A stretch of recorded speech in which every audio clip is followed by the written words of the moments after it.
வேலை போச்சு, காதல் தோத்து போச்சு, நம்பினவங்க ஏமாத்திட்டாங்க. எனக்கு மட்டும் ஏன் இப்படி நடக்குதுன்னு அழறீங்களா? இன்னைக்கு நீங்க சபிக்கிற அந்த நிமிஷம் 5 வருஷம் கழிச்சு நல்ல வேளை அது நடந்துச்சுன்னு நீங்களே சொல்லுவீங்க. எப்படின்னு சொல்றேன். 2500 வருஷத்துக்கு முன்னாடி புத்தர் சொன்ன ஒரு கதை இருக்கு. அந்த கதை கேட்டா உங்க வாழ்க்கையோட கஷ்டத்தை பாக்குற பார்வையே மாறிடும். எல்லாம் ஒரு காரணத்திற்காக நடக்கிறது. ஆனா அதை புரிந்து கொள்வதே வாழ்க்கை ஞானம். வணக்கம் நண்பர்களே, நான் உங்க சோல்சோன் தமிழ். ஒரு உண்மைய சொல்லட்டுமா?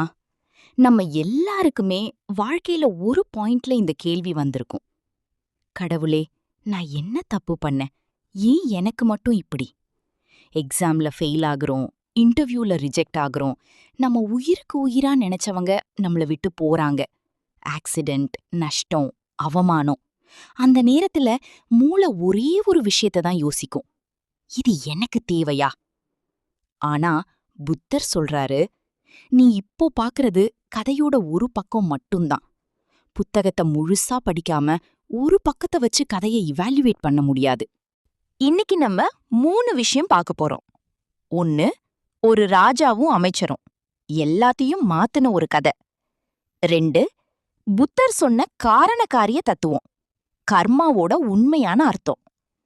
3, உங்க வாழ்க்கையில இதை எப்படி அப்ளை பண்றது? 3 பிராக்டிக்கல் ஸ்டெப்ஸ். கடைசி வரைக்கும் இருங்க, ஏன்னா கடைசியில நான் சொல்லப் போற ஒரு உண்மை நீங்க கஷ்டத்தை பாக்குற விதத்தையே மாத்திடும். ராஜாவும் அமைச்சரும். கோசல நாட்டை ஆண்ட ஒரு ராஜா இருந்தாரு. பேரு பிரசேனஜித். அவருக்கு ஒரு அமைச்சர். பேரு தெரியல, ஆனா அவர் ஒரு புத்த பக்தர், ரொம்ப ஞானி. அந்த அமைச்சருக்கு ஒரு பழக்கம். நல்லது நடந்தாலும் சரி, கெட்டது நடந்தாலும் சரி, அவர் ஒரே ஒரு வார்த்தை தான் சொல்லுவாரு: மகாராஜா, எல்லாம் நன்மைக்கே. ராஜாவுக்கு முதல்ல இது பிடிச்சது. எவ்ளோ பாசிட்டிவான மனுஷன்னு நினைச்சாரு. ஆனா ஒரு நாள் ராஜா வேட்டைக்கு போனாரு. காட்டுல ஒரு புலிய துரத்திட்டு போகும்போது அவரோட வாள் தவறி அவரோட சுண்டு விரல வெட்டிடுச்சு. ரத்தம், வலி, விரல் துண்டா தரையில கிடக்கு. வைத்தியர் வந்து கட்டு போட்டாரு. ராஜா வலியில துடிக்கிறாரு. அப்போ அமைச்சர் வந்தாரு. ராஜாவோட நிலைமைய பார்த்துட்டு அமைதியா சொன்னாரு: அரசி, வருந்தாதீர்கள், எல்லாம் நன்மைக்கே. ராஜாவுக்கு கோபம் தலைக்கு ஏறிடுச்சு. என் விரல் போயிடுச்சு, ரத்தம் வருது, வலிக்குது, இதுல என்ன நன்மை இருக்கு?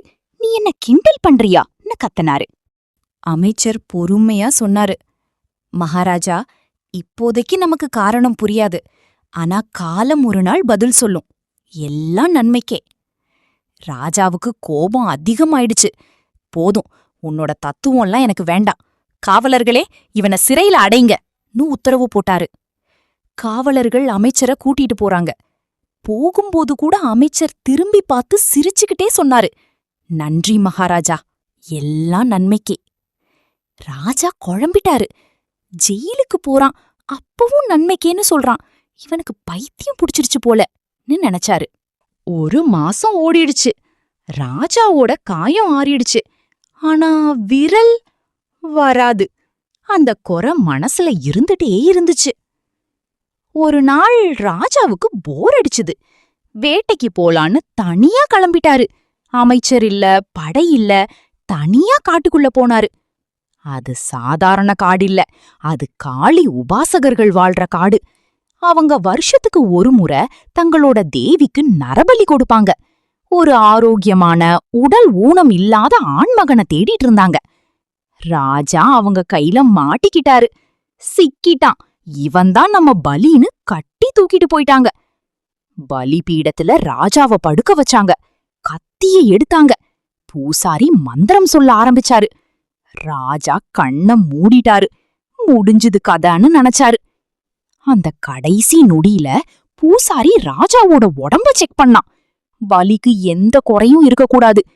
அப்போதான் பார்த்தான், ராஜாவுக்கு ஒரு விரல் இல்ல.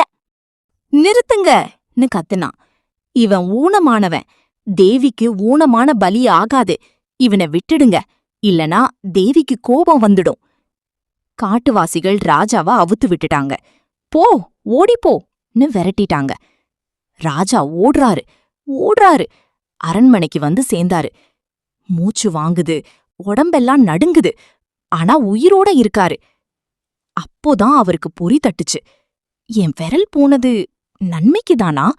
அமைச்சர் சொன்னது சரிதானா? உடனே ஓடிப்போய் சிறைச்சாலை கதவ திறந்தாரு.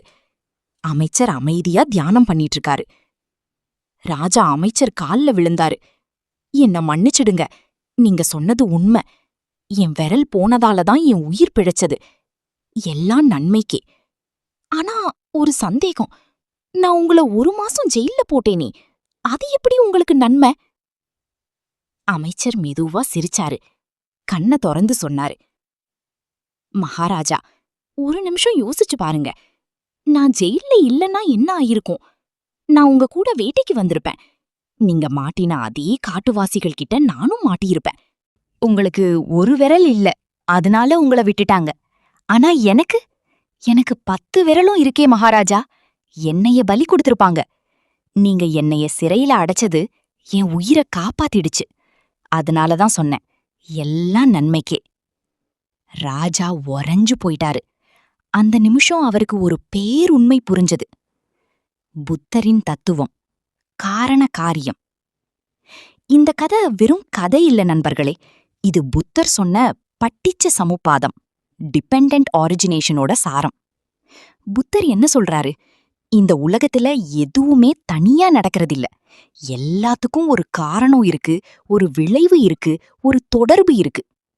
நீங்க இப்போ ஃபேஸ் பண்ற கஷ்டம் அது ஒரு தனி சம்பவம் இல்ல. அது ஒரு பெரிய சங்கிலியோட ஒரு கண்ணி. அந்த சங்கிலி எங்க போய் முடியும்னு உங்களுக்கு இப்போ தெரியாது. ஆனா முடியும் போதுதான் தெரியும். அட, இதுக்குதானா அது நடந்துச்சு. 3 விஷயம் புரிஞ்சுக்கோங்க. 1. கர்மா ஈக்குவல் டு ஆக்ஷன், தண்டனை இல்ல. நம்மள பல பேரு நினைக்கிறோம், கர்மானா பாவம் பண்ணா தண்டனை கிடைக்கும். இல்ல, கர்மானா செயல். நீங்க விதைக்கிறது தான் அறுவடையாகும். இன்னைக்கு நீங்க கஷ்டப்படுறீங்கன்னா அது உங்க பழைய செயலோட விளைவா இருக்கலாம். இல்ல இனிமே நடக்க போற நல்லதுக்கான தயாரிப்பா இருக்கலாம். உதாரணம், ஸ்டீவ் ஜாப்ஸ்க்கு காலேஜ்ல இருந்து டிராப் அவுட் ஆக வேண்டிய சூழ்நிலை. அந்த நேரத்துல அது கேவலம், அவமானம். ஆனா அவருக்கு ஃப்ரீ டைம் கிடைச்சது. அந்த டைம்ல தான் கேலிகிராஃபி கிளாஸ் அட்டென்ட் பண்ணாரு. 10 வருஷம் கழிச்சு மேக் கம்ப்யூட்டர் டிசைன் பண்ணும்போது அந்த கேலிகிராஃபி அறிவு தான் உலகத்திலேயே அழகான ஃபான்ட்ஸ கொண்டு வந்துச்சு. டிராப் அவுட் ஆனது கெட்டதா இல்ல நல்லதா? காலமே பதில் சொல்லிடுச்சு. 2. அனித்யா, எதுவும் நிரந்தரமில்ல. உங்க கஷ்டமும் நிரந்தரமில்ல, சந்தோஷமும் நிரந்தரமில்ல. எல்லாமே மாறிட்டே இருக்கு. இன்னைக்கு அழுறீங்க, நாளைக்கு சிரிப்பீங்க. இதுதான் வாழ்க்கை. இதுவும் கடந்து போகும். This too shall pass. நீங்க ஒரு டனல்ல இருக்கீங்கன்னு வச்சுக்கோங்க. இருட்டா இருக்கு, பயமா இருக்கு, ஐயோ மாட்டிக்கிட்டோமேன்னு தோணும். ஆனா டனலுக்கு இன்னொரு எண்டு இருக்குல்ல. நீங்க நடந்துட்டே இருந்தா வெளிச்சம் கண்டிப்பா வரும். கஷ்டம் ஈக்குவல் டு டனல், நிரந்தரமில்ல. 3. துக்கம், எதிர்ப்பதால் வருது. புத்தர் சொல்றாரு, வலி வேற, துக்கம் வேற. விரல் வெட்டுனா வலிக்கும், அது இயற்கை. அத ஐயோ எனக்கு மட்டும் ஏன் நீ எதிர்க்கும் போதுதான் அது துக்கமாகுது. ராஜா விரல் போனதை ஏத்துக்கிட்டா கோபம் வந்திருக்காது, அமைச்சரை ஜெயில்ல போட்டிருக்க மாட்டாரு. ஆனா அவர் எதிர்த்தாரு, அதனால துக்கப்பட்டாரு. நடக்கிறதை ஏத்துக்கோங்க.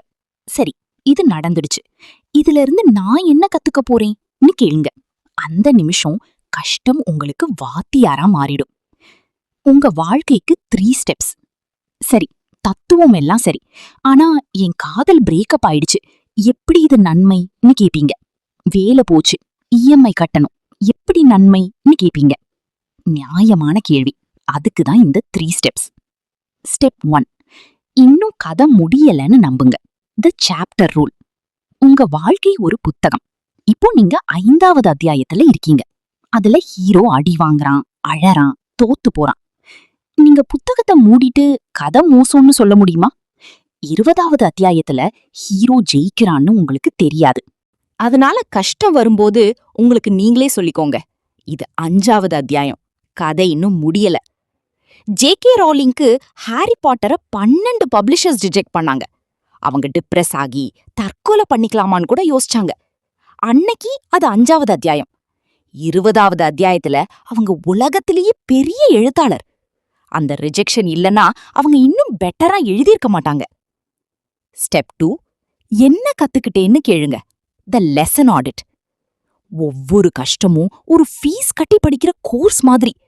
ஃபீஸ் கட்டிட்டு பாடம் படிக்காம போனா அதுதான் வேஸ்ட். வேலை போச்சா?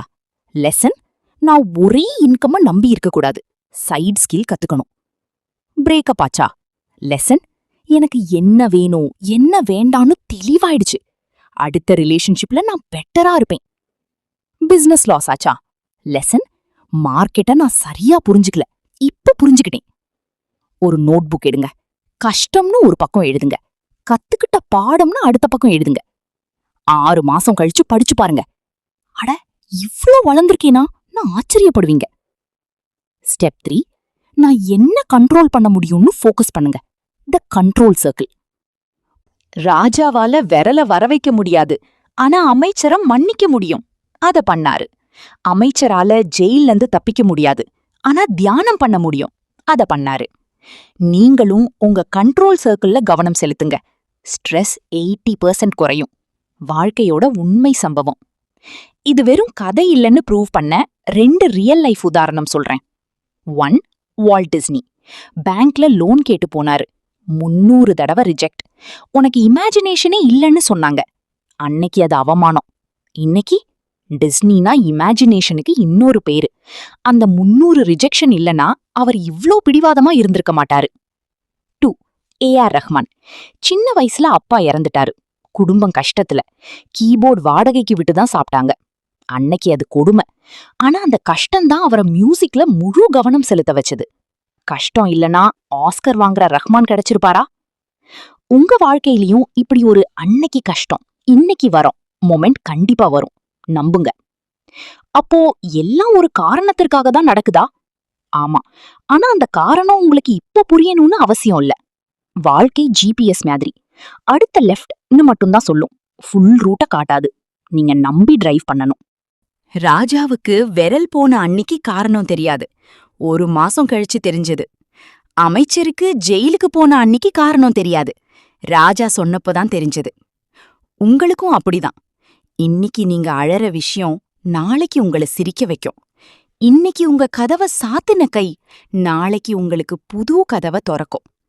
அதனால நான் உங்ககிட்ட கேக்குறேன், இந்த வீடியோ பார்த்துட்டு கமெண்ட்ல எழுதுங்க. உங்க வாழ்க்கையில நடந்த ஒரு கெட்ட விஷயம் அப்புறம் நல்லதா மாறின அனுபவம் என்ன? உங்க கதை இன்னொருத்தருக்கு நம்பிக்கை கொடுக்கும். எல்லாம் ஒரு காரணத்திற்காக நடக்கிறது, ஆனால் அதை புரிந்து கொள்வதே வாழ்க்கை ஞானம். நீங்க தனியா இல்ல, நாம எல்லாரும் இதே பாதையில தான் பயணிக்கிறோம். பொறுமையா இருங்க, நம்பிக்கையா இருங்க. உங்க நன்மைக்கே மொமெண்ட் கண்டிப்பா வரும். இந்த வீடியோ பிடிச்சிருந்தா ஒரு லைக் போடுங்க. உங்க ஃப்ரெண்ட்ஸ்க்கு ஷேர் பண்ணுங்க. யாருக்காவது இப்போ இது தேவைப்படலாம். சப்ஸ்கிரைப் பண்ணி பெல் ஐகான் அடிங்க. அடுத்த வாரம் பயத்தை ஜெயிக்கிறது எப்படி, புத்தரின் வழி வீடியோல சந்திப்போம். நன்றி, வணக்கம்.